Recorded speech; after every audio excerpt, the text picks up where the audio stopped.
tell me what you want to talk about. I'm, an open book about. All right, so we're here with the owner, Kim, of Big Hearts ABA here in, was it Newington or New Britain? Newington, okay. Yeah. And I would just love to hear a little bit about your story, your passion, what drove you to do this, and, give some tips to parents out there looking for, support for their kids. I think that starting, I knew from just a really young age. In fact, one of my dear teachers, she just passed yesterday in Windsor, Miss Debbie Truss. Everyone's talking about it, but she was so profoundly in our community with all of the students that were there, heavily involved in the early child education program, and she was the person who kind of taught me that baseline of what I knew, and I was like, I know this is exactly what I want to do. I wanted to work one-on-one with kids because you truly need that devoted attention and that thoughtfulness, and you need to learn each kid and try to figure out how you can give them the best of what's available to them, right? So that teacher truly inspired me to start on my journey, and I worked in the field, but really branching off into working individually with each kid was really where my heart was, so I knew I had to get there somehow. And in a roundabout way, I really got there. I was kind of detoured and ended up in the same place that I kind of had hoped to be, so it worked out perfectly, right, when you go and look back at everything. Yeah. But truly, the field and any parent who has a child with special needs, the kind of the process that they go through in understanding and truly accepting their child with everything that they are and all of the things that that they feel is valuable to them, that's what I want to bring forth for parents, right? If you have a child who plays by lining things up on the floor, we look at that as play as educators, right? We're like, that's play and that's what they like, and it gives them passion, it gives them sense of security and all these things. But from a lens that isn't familiar with that and hasn't really spent a lot of time understanding a lot of these things, they want to change it, right?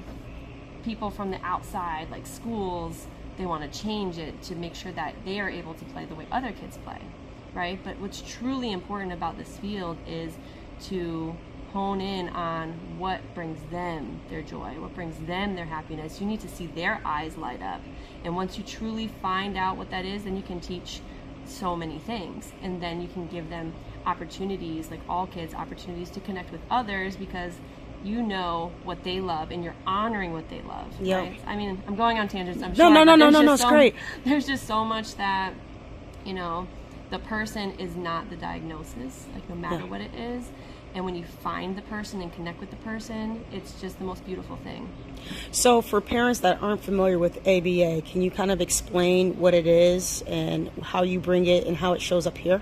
Sure. Applied behavior analysis is really it's a science-driven, data-driven way of teaching individuals certain skills and certain tools that they can use throughout their life, right? So helping them cope with things that are challenging in their life and provide them with new ways of attacking that issue, right? If someone has trouble calming down when they're waiting, or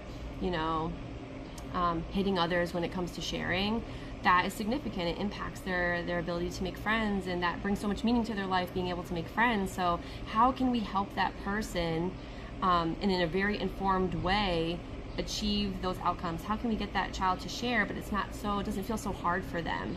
The ABA is important because we use science and data to see if our teaching methods are working, right, or not.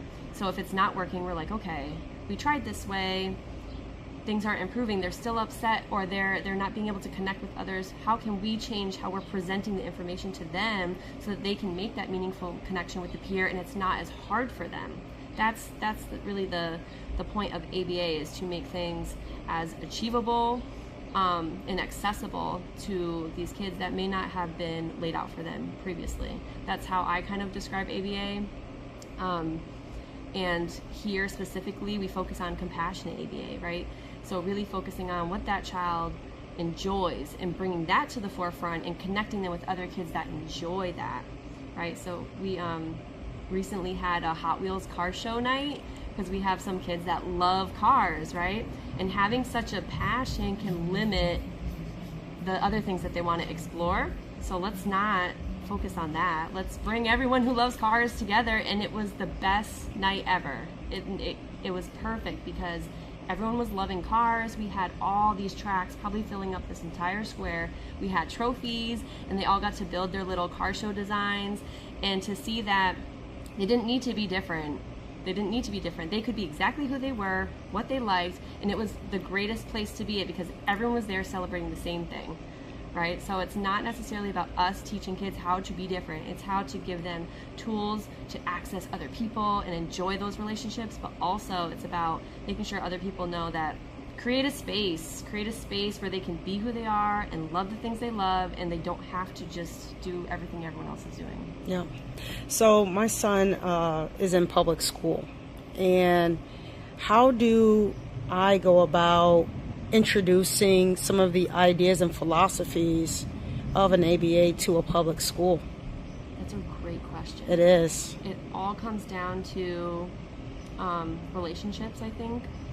And I think for parents, it can be hard because that relationship has to be built over time. But you know what is usually built before that is your community relationships. So for instance, if you're in birth to 3, which I'm in Connecticut, that's what we call it, right? Early intervention. That relationship starts then. And your team should be advocating and already have relationships with the public school. Mm-hmm. Because then that trust is built and then those ideas can come through.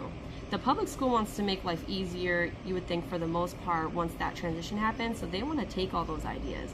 So I would say if you're in early intervention and you're the parent, having as many like even just a one pager that says like this is what goes well, mm-hmm. and these are the things that work right now, right? If you don't want these challenging behaviors, this is everything that is working for us.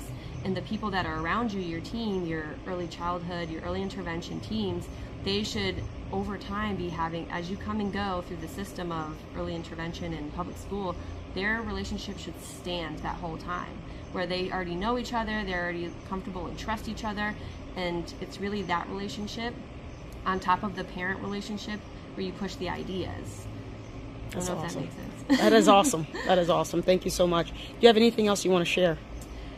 I think that, like I said, it's about acceptance and just honoring the person. And I think that we all, at the bare minimum of what we can do, is just be kind to any kid that we see out there that's having a hard time, because it's not the child. It's, they're having a hard time. It's not bad behavior or anything like that. I think that's important for people to remember when they're seeing families struggle, that child's having a really hard time, parents having a hard time. It's not that the child is bad. It's not the behavior is bad. So grace and kindness at the end of the day. Yep, that's awesome. Thank you. Mm-hmm.